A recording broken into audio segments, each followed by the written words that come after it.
New developments in the case of a woman sentenced to death for her Christian faith as we get these new pictures showing Miriam Abraham and her infant daughter inside of a deadly and overcrowded Sudanese prison where they sit tonight. Look at her. She looks emaciated. She was forced to give birth just a few weeks ago. This is the first look we've had at her in some time. She's been locked up for months with her infant and her 20-month-old after she was arrested for marrying her husband, a Christian and a U.S. citizen, and refusing to renounce her Christian faith. She's been sentenced to 100 lashes before she is hanged. Today, protesters took to the White House here, demanding action. Senator Ted Cruz and Tony Perkins of the Family Research Council, among others, calling on President Obama to act. Yesterday, I had the chance to speak with Senator Cruz about it. Here's what he had to say. Senator, now a counterpart to you in the House, Tom Cotton, is pushing to grant Miriam U.S. citizenship. She's the mother of 2 U.S. citizens. She's got her 20-month-old in the prison as well. Will we do that? How can we? And would it help? Well, it would certainly help. It's something that I'm working with a number of senators in the U.S. Senate to do the exact same thing. And I commend Tom Cotton for taking the lead in the House on this matter. You know, our country was founded by people fleeing religious oppression, and we sometimes forget how lucky we are to have religious liberty.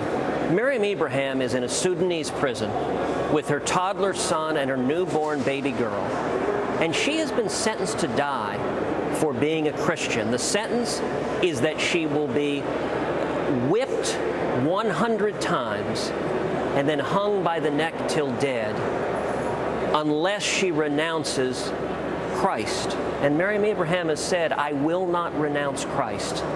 And she is married to an American from New Hampshire. And I have to say, Megan, as you look at this outrage, this atrocity, one of the first questions that comes to mind is, where is the president?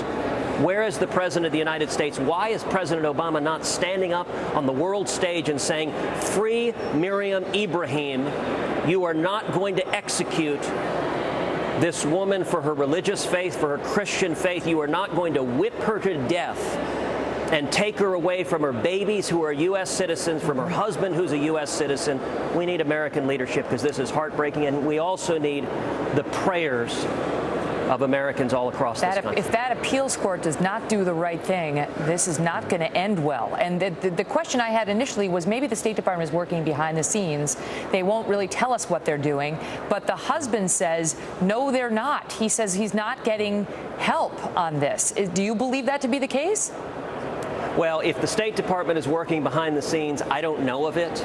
I can tell you a couple of weeks ago, I was in Israel and I visited with Natan Sharansky, who the famed Soviet dissident who spent years in a Soviet gulag, and he talked about the power of the President of the United States speaking out for freedom. He talked about how in the Soviet gulags, the prisoners would pass from cell to cell notes. Did you hear what President Reagan said? He called the Soviet Union an evil empire. He said, tear down this wall.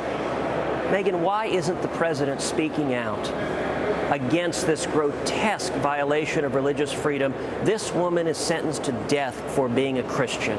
Wow. The President of the United States should be outraged, and no one can speak to this with the force and power of the president. We need to see presidential leadership here.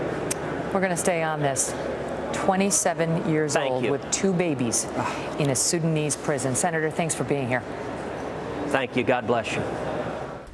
There is a petition at frc.org/Sudan